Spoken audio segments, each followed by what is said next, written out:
नमस्कार, मैं हूं जय नागदा और आप देख रहे हैं सीबीसी न्यूज राजस्थान का उदयपुर पोस्ट। इसमें है वो सारी खबरें जो आपके लिए जानना जरूरी है। तो आइए एक नजर डालते हैं आज की हेडलाइंस पर। विनय भंडारी पर फायरिंग, 10 लाख की फिरौती मांगने के लिए टोनी और शाकिर ने की थी कॉल। डिटेल के आधार पर पुलिस ने किया गिरफ्तार। उदयपुर के विशाल मेगा मार्ट में हुई 11 लाख रुपए की चोरी। मेगा मार्ट प्रबंधकों ने जताया स्टाफ पर चोरी का शक। घर के पास कर रहे थे गाली गलौज, टोकने पर चाकू से किए दनादन वार। 4 कदम चल कर बेदम हो गया विनोद। सिटी स्टेशन के सामने बस्ती में हत्या के 3 अभियुक्त हुए गिरफ्तार। नागदा ब्राह्मण समाज के 17वीं क्रिकेट प्रतियोगिता आगामी 30 दिसंबर से फील्ड क्लब में होगी आयोजित। और राजस्थान प्रभारी बनने के बाद आज पहली बार उदयपुर पहुंचे अरुण सिंह। पार्टी पदाधिकारियों के लिए बैठक। स्कूल संगठन ने कहा कि शिक्षा मंत्री वापस लें अपना बयान, स्कूल खुलवाकर राहत दिलाएं। एसोसिएशन ने कलेक्टर पर प्रदर्शन कर मुख्यमंत्री के नाम दिया ज्ञापन। और अब खबरें विस्तार से। उदयपुर के सुखेर थाना इलाके में उद्योगपति विनय भंडारी के घर पर हुई फायरिंग का उदयपुर पुलिस ने सोमवार को खुलासा कर दिया है। पुलिस ने मामले के मुख्य आरोपी टोनी और शाकिर को गिरफ्तार कर लिया है। पुलिस जांच में पता चला कि टोनी द्वारा विनय भंडारी को डराकर 10 लाख रुपए की फिरौती मांगने के लिए फायरिंग की गई थी। उद्योगपति विनय भंडारी के घर हुई फायरिंग के बाद पुलिस ने आरोपी को पकड़ने के लिए 3 स्पेशल टीमों का गठन किया। वहीं घटना के बाद जब आरोपी द्वारा विनय भंडारी को व्हाट्सएप फोन कर 10 लाख रुपए की फिरौती मांगी गई, उसके बाद पुलिस की साइबर टीम ने आरोपी को पकड़ने के लिए लोकेशन ट्रेस कर आरोपी की तलाश शुरू कर दी है। पुलिस को शुरुआती जांच में पता चला कि आरोपी द्वारा चोरी की गई सिम से फिरौती मांगी गई है, जिसके बाद पुलिस ने आईपी एड्रेस के आधार पर मुख्य आरोपी टोनी को पकड़ा।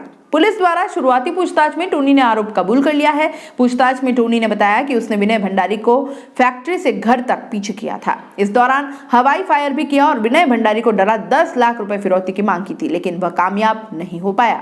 पुलिस ने आरोपी के पास से मोबाइल फोन बरामद किया है। वहीं आरोपी के मोटरसाइकिल और देसी कट्टे की तलाश जारी है। उदयपुर के अतिरिक्त पुलिस अधीक्षक गोपाल स्वरूप मेवाड़ा ने बताया कि विनय भंडारी के घर हुई फायरिंग की घटना के बाद पुलिस ने 3 स्पेशल टीमों का गठन किया। गहन जांच और सीसीटीवी फुटेज के आधार पर पुलिस आरोपी टोनी तक पहुंच पाई है। मेवाड़ा ने बताया कि शुरुआती पूछताछ में ही टोनी ने जुर्म कबूल करते हुए कहा कि उसने 10 लाख की फिरौती मांगने के लिए फायरिंग की थी। एसएसपी गोपाल स्वरूप मेवाड़ा ने बताया कि टोनी आदतन अपराधी है और पूर्व में भी उसके खिलाफ कई संगीन मामले दर्ज हैं। उदयपुर के पारस चौराहे स्थित विशाल मेगा मार्ट में सोमवार को 11 लाख रुपए की नकदी चोरी हो गई। विशाल मेगा मार्ट प्रबंधकों द्वारा उदयपुर के सूरजपोल थाने में सोमवार को शिकायत की गई, जिसमें बताया गया कि मेगा मार्ट की अलमारी में 11 लाख रुपए की नकदी रखी हुई थी। यह नकदी पिछले दिनों हुई सेल में इकट्ठा हुई थी, जिसे बैंक में जमा कराने के लिए रखा गया था। लेकिन सोमवार को जब स्टाफ विशाल मेगा मार्ट पहुंचा और अलमारी देखी, तब अलमारी में नकदी नहीं मिली, जिसके बाद प्रबंधकों ने सूरजपोल थाने में चोरी का मामला दर्ज करवाया है। 11 लाख रुपए की नकदी चोरी मामले में प्रबंधकों को अपने ही स्टाफ पर शक है। प्रबंधकों ने थाने में दर्ज रिपोर्ट में बताया कि जिस अलमारी में नकदी रखी हुई थी, उस अलमारी का ताला नहीं टूटा हुआ था। इसके साथ ही किसी भी तरह का कोई अन्य सामान भी चोरी नहीं हुआ है। ऐसे में नकली चाबी से ही रुपए निकाले जा सकते हैं, जिसके बाद पुलिस द्वारा भी विशाल मेगा मार्ट के स्टाफ से पूछताछ कर सीसीटीवी फुटेज के आधार पर अब मामले की जांच की जा रही है। उदयपुर के अतिरिक्त पुलिस अधीक्षक गोपाल स्वरूप मेवाड़ा ने बताया कि विशाल मेगा मार्ट में हुई चोरी की शिकायत प्रबंधकों द्वारा की गई है, लेकिन शुरुआती जांच में पता चला है कि चोरी के दौरान किसी भी प्रकार की तोड़फोड़ नहीं की गई है। वहीं विशाल मेगा मार्ट प्रबंधकों द्वारा भी स्टाफ पर चोरी का शक जताया जा रहा है। ऐसे में पुलिस द्वारा स्टाफ से पूछताछ कर कॉल डिटेल्स के आधार पर पुलिस की टीम मामले का अनुसंधान कर रही है। रेलवे स्टेशन के सामने इंदिरा नगर कच्ची बस्ती में रविवार रात चाकू से वार कर युवक की हत्या करने के मामले में सूरजपोल पुलिस ने 3 अभियुक्तों को गिरफ्तार किया है। थानाधिकारी राम सुमेर ने बताया कि ऑटो चालक विनोद पुत्र मांगीलाल चावरिया की हत्या के मामले में गोसिया कॉलोनी गली नंबर 5 निवासी फरदीन उर्फ गफारिया पुत्र आबिद खान, गोसिया कॉलोनी गली नंबर 2 निवासी फरदीन उर्फ भीमा उर्फ फरीद पुत्र अजीज खान और गोवर्धन विलास निवासी राजा पुत्र भोला राम ओड को गिरफ्तार किया है। ये तीनों कच्ची बस्ती में नशे की हालत में सड़क पर खड़े होकर गाली गलौज कर रहे थे। विनोद ने टोका तो इन्होंने चाकू से वार कर उसकी हत्या कर दी। जिले में 4 दिन में नशे की वजह से यह दूसरी बड़ी वारदात हुई है। 3 दिन पहले ही नशे की हालत में खेरवाड़ा के रोबिया गांव में एक व्यक्ति ने अपनी पत्नी और 4 बच्चों को मौत के घाट उतार दिया। पहले हाथापाई की, 15 मिनट बाद फिर लौटे और जान ले ली। परिवादी इंदिरा नगर कच्ची बस्ती निवासी चंद्रप्रकाश पुत्र ओम प्रकाश ने पुलिस को दी रिपोर्ट में बताया कि वह और उसका चचेरा भाई रवि, मौसेरा भाई विनोद शाम को रेलवे स्टेशन के सामने तोप माता मंदिर के पास खड़े होकर बातचीत कर रहे थे। इस दौरान तीनों अभियुक्त वहां आए। वह शराब के नशे में थे। वे आपस में बातचीत करते हुए अपशब्दों का प्रयोग कर रहे थे। इस पर विनोद ने उन्हें यह कहते हुए टोका कि यहाँ परिवार रहते हैं और लोगों की आवाजाही भी है।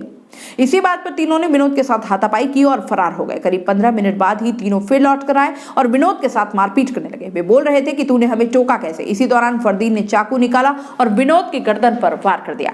पीठ और सिर पर भी कई वार किए गए और फरार हो गए। घायल विनोद 4 कदम भी नहीं चल पाया और गिर पड़ा। उसे हॉस्पिटल लेकर गए जहां डॉक्टरों ने उसे मृत घोषित कर दिया। आपको यह भी बताते चले कि तीनों के खिलाफ पहले से 6 मुकदमे दर्ज हैं। पुलिस ने रिपोर्ट दर्ज कर टीमें गठित की, जिसमें तीनों अभियुक्तों को देर रात माशला मंगरा पहाड़ी से डिटेन किया। पुलिस पूछताछ में अभियुक्तों ने बताया कि उनकी विनोद से पहले से जान पहचान थी। तीनों बातचीत कर रहे थे तो उसने आकर टोक दिया। इसी बात पर उन्होंने चाकू से वार कर उसकी हत्या कर दी। राजा ओड पर पहले से मारपीट, हत्या का प्रयास जैसे 4 मुकदमे दर्ज हैं। फरदीन उर्फ गवारिया और फरदीन उर्फ भीमा के खिलाफ चोरी का एक मुकदमा पूर्व में भी दर्ज है। नागदा ब्राह्मण समाज के 17वीं क्रिकेट प्रतियोगिता आगामी 30 दिसंबर से फील्ड क्लब में आयोजित होने जा रही है। जानकारी देते हुए कार्यक्रम संयोजक श्री शांतिलाल नागदा ने बताया कि इस टूर्नामेंट के आयोजन हेतु आज 28/12/2020 को इस प्रतियोगिता में भाग लेने वाली कुल 12 टीमों की मैच में टाई रखी गई तथा ट्रॉफी का अनावरण इस टूर्नामेंट के मुख्य आयोजनकर्ता व्यवसायी श्री चुन्नीलाल नागदा, श्री राधे सोडा पब मुंबई के द्वारा किया गया। इस अवसर पर क्रिकेट की 12 टीमों के खिलाड़ियों को टी-शर्ट वितरित किए गए। उल्लेखनीय है कि नागदा समाज की शीतकालीन क्रिकेट प्रतियोगिता आगामी 30 दिसंबर से 3 जनवरी तक फील्ड क्लब में आयोजित होगी। इस मौके पर नीरज नागदा, सुरेंद्र नागदा, दीपक नागदा, प्रकाश नागदा आदि मौजूद थे। और यहाँ रुकेंगे एक छोटे से ब्रेक के लिए। ब्रेक के बाद जल्द हाजिर होंगे। गुलाबी सर्दी अब देने लगी है दस्तक, और सर्दी है तो गर्म कपड़े याद आएंगे ही। तो 25 सालों से उदयपुर संभाग का भरोसेमंद हर वर्ष की तरह इस बार भी आपका अपना तिब्बतियन मार्केट समोर बाग उदयपुर में सज चुका है, जहां आपको फिक्स रीजनेबल प्राइस में मिलेंगे अपडेटेड और latest fashionable collection, trending clothes, seasonable कपड़े, शॉल, स्वेटर, जैकेट, बच्चों के लिए और बड़ों के लिए भी। उदयपुर के समोर बाग में आपका तिब्बतियन मार्केट सरकार की स्वीकृति और कोविड-19 गाइडलाइन के अनुसार हर ग्राहक है हमारा मेहमान, जिसका रखते हैं हम खास ख्याल। साफ सफाई और सैनिटाइजेशन की पूरी सुविधा और व्यवस्थित पार्किंग के साथ। तो सोच क्या रहे हैं, चले आइए उदयपुर के समोर बाग में स्थित तिब्बतियन मार्केट में। फैशनेबल, सुसज्जित और कोविड से सुरक्षित तिब्बतियन मार्केट।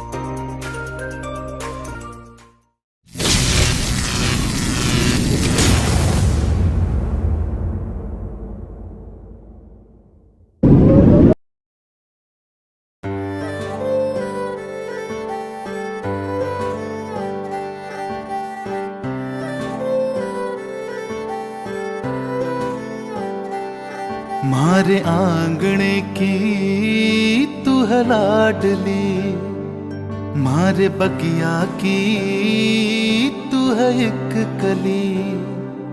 मारे आंगणे की तू है लाडली, मारे बगिया की तू है एक कली। जद छोड़ के तू जाएगी हमें लाडो, याद तेरी घनी आएगी। मारे आंगणे की तू है लाडली, मारे बगिया की तू है एक कली। सोजतिया ज्वेलर्स, रिश्तों को नहीं दिलों को जोड़े। ब्रेक के बाद आपका स्वागत है। राज्यसभा सांसद अरुण सिंह भारतीय जनता पार्टी राजस्थान के प्रभारी बनने के बाद आज पहली बार उदयपुर प्रवास पर आए। इस दौरान अरुण सिंह मेवाड़ के आला भाजपा नेताओं के साथ मुलाकात की, तो साथ ही विभिन्न सत्रों में पार्टी नेताओं और जनप्रतिनिधियों की बैठक भी ली। पहले सत्र में सुबह 11 बजे अरुण सिंह संभाग के पदाधिकारियों के साथ संगठन को लेकर चर्चा की। इसके बाद में दूसरे सत्र में संभाग के पदाधिकारियों और संभाग के मोर्चा अध्यक्षों के साथ बैठक की। इसके बाद में संभाग के सांसद, विधायक, महापौर, उप महापौर, जिला प्रमुख और उप प्रमुख के साथ बैठक की, जिसमें चुनावी वादों और विकास कार्यों को लेकर चर्चा हुई। अरुण सिंह के राजस्थान प्रभारी बनने के बाद पहली बार उदयपुर पहुंचने पर बीजेपी पदाधिकारियों द्वारा कोरोना काल में पार्टी के सामाजिक सरोकार पर समीक्षा हुई। इसके साथ ही पंचायत और नगर निकाय चुनाव परिणाम पर भी मंथन किया गया। इस दौरान मंडल शक्ति केंद्र बूथ रचना पर भी चर्चा प्रस्तावित है। उदयपुर भारतीय जनता पार्टी के जिला अध्यक्ष रविंद्र शुमाली ने बताया कि प्रदेश प्रभारी अरुण सिंह के उदयपुर पहुंचने पर भाजपा कार्यकर्ताओं द्वारा गर्मजोशी से एयरपोर्ट पर उनका स्वागत किया गया। इसके बाद में पार्टी मुख्यालय में विधानसभा के नेता प्रतिपक्ष गुलाब चंद कटारिया अरुण सिंह की अगवानी की, जिसमें संभाग के प्रभारी हेमराज मीणा भी शामिल हुए। राज्य सरकार के रुख से नाराज निजी स्कूलों के संगठन private school directors and management association ने सोमवार को जिला कलेक्ट्रेट के बाहर प्रदर्शन किया। शिक्षा मंत्री गोविंद सिंह डोटासरा के आरटीई भुगतान नहीं करने के बयान का भी विरोध जताया और कलेक्टर को मुख्यमंत्री के नाम ज्ञापन सौंपा।